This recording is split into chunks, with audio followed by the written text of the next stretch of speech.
Hello and welcome to Connected with Latham, where we discuss ideas, legal developments, and business trends shaping the global economy. In this episode of our Energy and Infrastructure podcast series, we are talking about the current state of play and the future of digital infrastructure in Asia. My name is Don Stokes, an infrastructure partner in Singapore.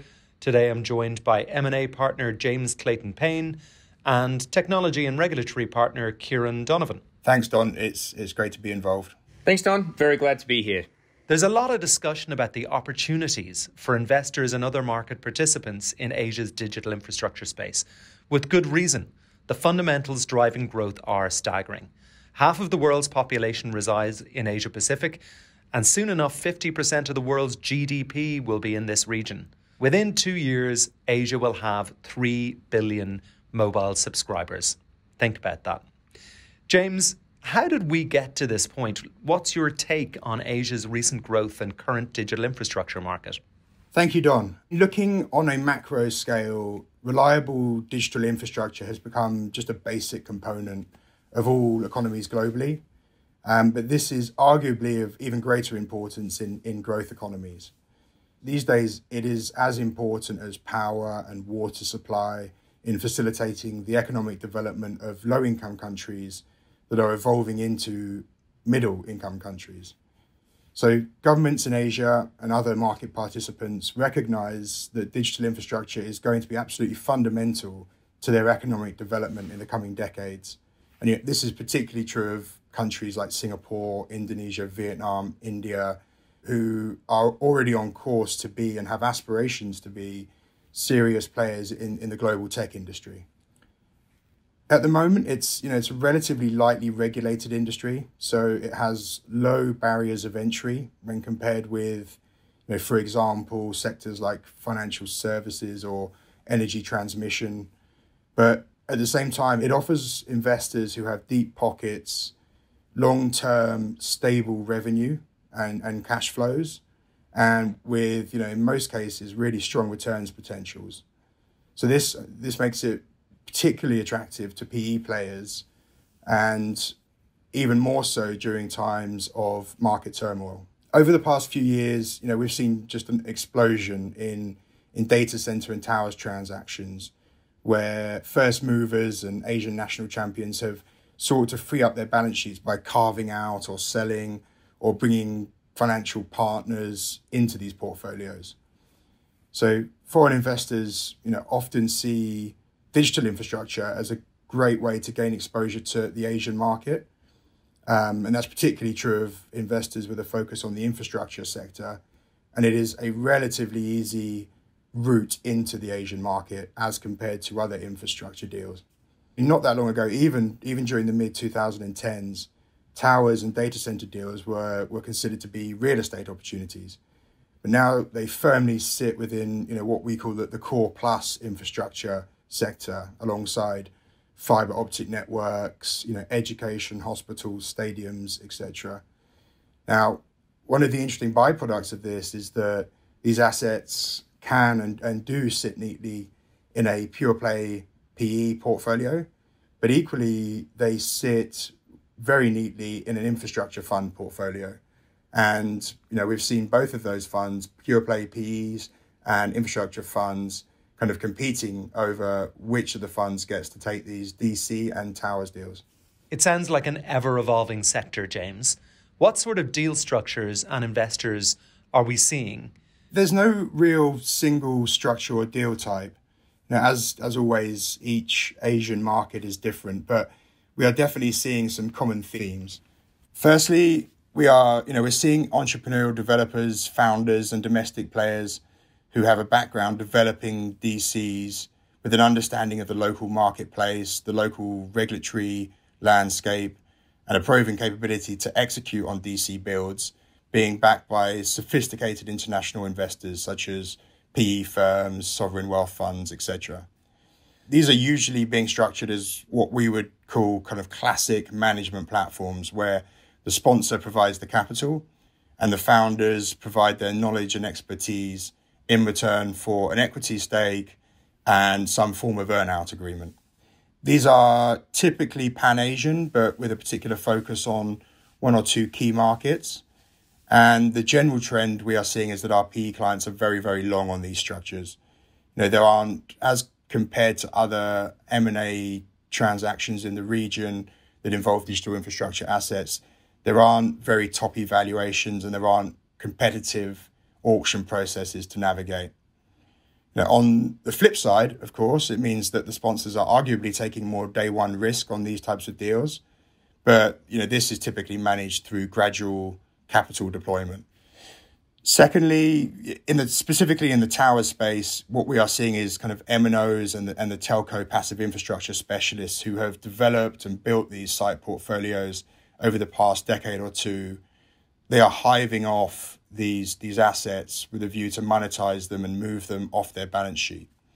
This tends to be structured first as a carve out of the assets. So you move the sites and the towers into a newly formed SPV, which is typically called the TowerCo, which is then sold via an auction process together with an appended Master Site Services Agreement, or an MTA, between the MNO and the TowerCo, which provides TowerCo with a revenue stream for a minimum term of around 10 to 15 years. There are dozens of other structures and trends that we're seeing, including the rise of renewable power as a critical part of powering these DC and towers platforms. But these are the two that should really jump out at the moment. That's really interesting, James.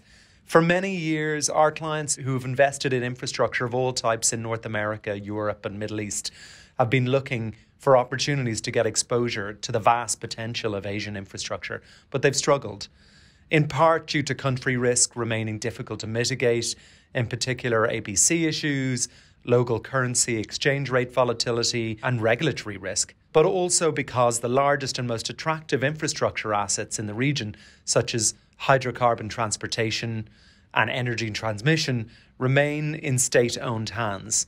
So those scaled assets with sovereign-backed long-term cash flows have just not been accessible to FDI. Now, though, Asian digital infrastructure presents specialist infrastructure investors and other private capital with a way of getting access to the phenomenal potential of Asia's population and economic growth. Kieran, switching gears a little, regulatory issues have come up a few times in our chat so far. What are your clients most focused on when it comes to regulatory issues in the context of Asian digital infrastructure? As you say, Don, although digital infrastructure is relatively lightly regulated in Asia when compared to other sectors, regulation is increasing, and the regulators in Asia are increasingly scrutinizing the nature of foreign investment in the infrastructure underpinning their digital economy, which they recognize as critical to development. I think three trends I would highlight are, first, lawmakers in Asia are following the EU's lead and introducing rules designed to protect consumers, promote data sharing, safeguard competition and privacy, of course. Additionally, regulators are far more likely now to enforce these laws than in the past, and the penalties are commensurate with that interest in enforcement. This raises the prospect, of course, of third-party and fourth-party risk for customers facing telecoms and tech companies and their infrastructure providers. The third key regulatory trend, I think, is, and this will come as no surprise, around data protection and cybersecurity. Information is, of course, power, and governments in Asia are keenly aware that importance of protecting government agencies and citizens' data, as well as mitigating the risk of any breach in their digital infrastructure. Thanks, Kieran, for that. There's a long-time adage in our industry that says additional regulation is not always bad news for market participants, and indeed presents opportunities for some. Are there any regulatory trends in Asia that you think could present opportunities going forward? Yeah, absolutely right, Don. One marked trend we're seeing is increased data localization, driven by national security and data protection concerns in many of the markets in Asia.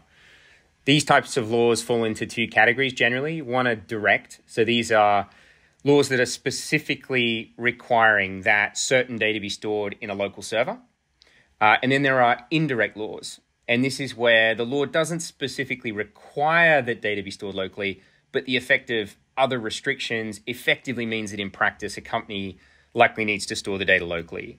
And a popular rationale for these types of rules is really that they enable a regulatory authority to more easily audit compliance and therefore better protect the underlying data. So China has recently revamped data storage regulatory suite is a sign of the times, of course. We have the cybersecurity law, the data security law, and the personal information protection law, which together impose localization and restrictions on transfers relating to certain types of data. Since April 2018, India has required that data related to payment systems be stored only in India.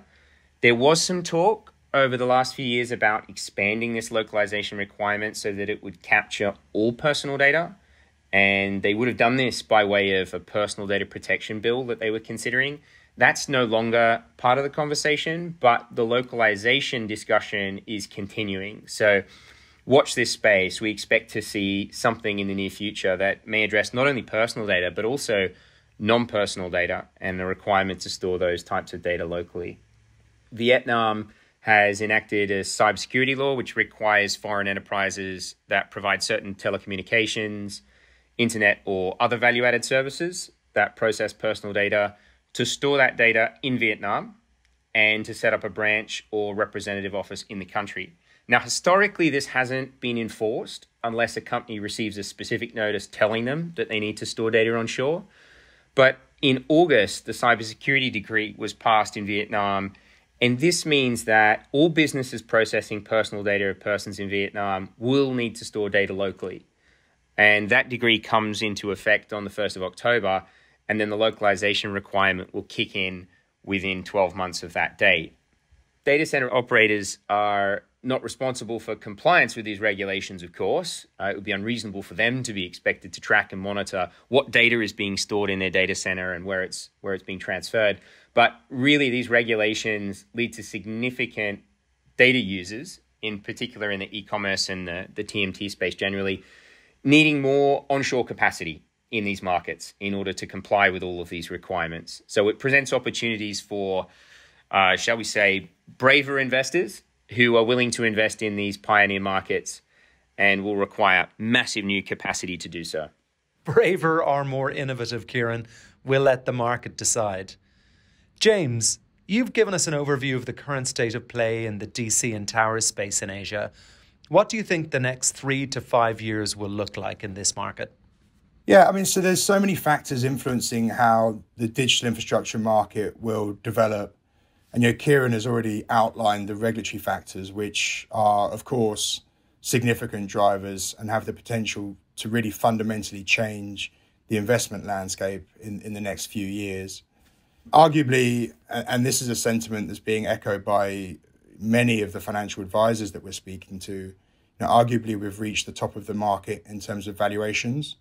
We're seeing valuation multiples on data center deals in the late teens or the early 20 times EBITDA, which, is significantly more than we were seeing 3 or 5 years ago.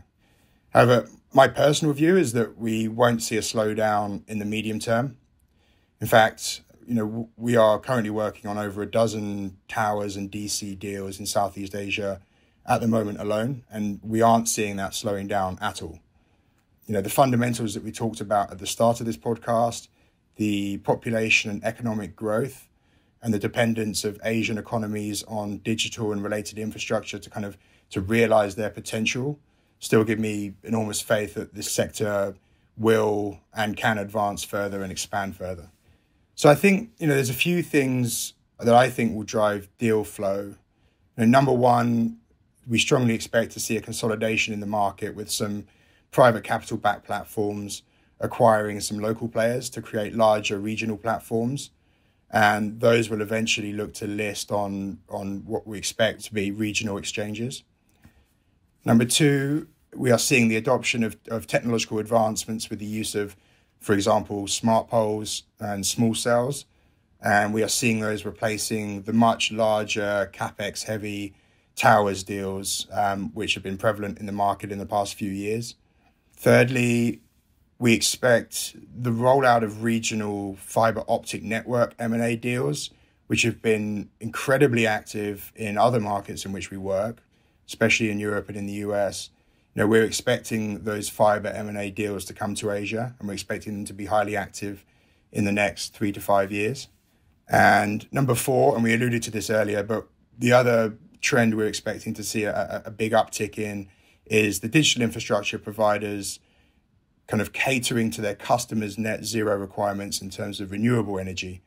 And to give you an example of that, we recently executed a pretty significant fundraising on behalf of a regional DC player who is able to demonstrate to investors and to customers that they source all of their power from renewable energy in the region. As a projects lawyer, that last one is a really interesting trend to me. We understand that total carbon emissions resulting from operating a typical 40 megawatt DC in Southeast Asia are a massive 500 kilotons of CO2 per annum. A combination of sourcing renewable power and sustainable design and processes would eliminate most of that, if not all. But there's obviously an additional and non-insignificant cost associated with deploying renewable power to support DCs and towers. The change must be driven either by governments in Asia or by the customers themselves. A key component to this will be Asian governments meeting developers and customers halfway and facilitating carbon credits, or even better, facilitating corporate PPAs. Most Asian countries, in particular ASEAN, do not have any carbon emission reduction credit system to support clean energy projects, and do not have a legal framework that allows captive power through direct or corporate power purchase arrangements. There are clear indications that the ultimate bulk revenue generating customers of digital infrastructure capability, namely big tech, hyperscalers, telcos, etc., have made it clear to both providers of digital infrastructure and to host governments that they expect both of those to facilitate their carbon neutral business imperatives. Money talks after all, so we expect the integration of renewable and digital infrastructure to be another major trend which presents opportunities for investors and innovators in the coming years. And that message of low carbon sector integrating with the digital is a great place to end it. The innovators will win in the end, as they say, and we at Latham looking forward to continuing to support them on their most important deals. Thanks, James. Thanks, Kieran. Don, thanks for having me on. Yeah, thanks very much, Don. It's been a great discussion and a really hot topic. And thank you to our listeners for checking out this episode of our Connected with Latham series. Stay tuned for more episodes coming soon, where we will cover other key topics in the evolving energy and infrastructure sector. And I've always wanted to say this. You can subscribe and listen to new and archived episodes of Latham's podcasts on lw.com, Apple Podcasts, Google Podcasts, Spotify, or anywhere else you listen to podcasts. If you'd like more information about the topics in this podcast, please email us using the links located in the show description. This podcast is provided as a service of Latham & Watkins LLP. Listening to this podcast does not create an attorney-client relationship between you and Latham & Watkins LLP, and you should not send confidential information to Latham & Watkins LLP. While we make every effort to assure that the content of this podcast is accurate, comprehensive, and current, we do not warrant or guarantee any of those things. And you may not rely on this podcast as a substitute for legal research and/or consulting a qualified attorney. Listening to this podcast is not a substitute for engaging a lawyer to advise you on your individual needs. Should you require legal advice on the issues covered in this podcast, please consult a qualified attorney. Under New York's Code of Professional Responsibility, portions of this communication contain attorney advertising. Prior results do not guarantee a similar outcome. Results depend upon a variety of factors unique to each representation. Please direct all inquiries regarding the conduct of Latham & Watkins attorneys under the New York's disciplinary rules to Latham & Watkins LLP, 1271 Avenue of the Americas, New York, New York, 10020. Phone number 1-212-906-1200.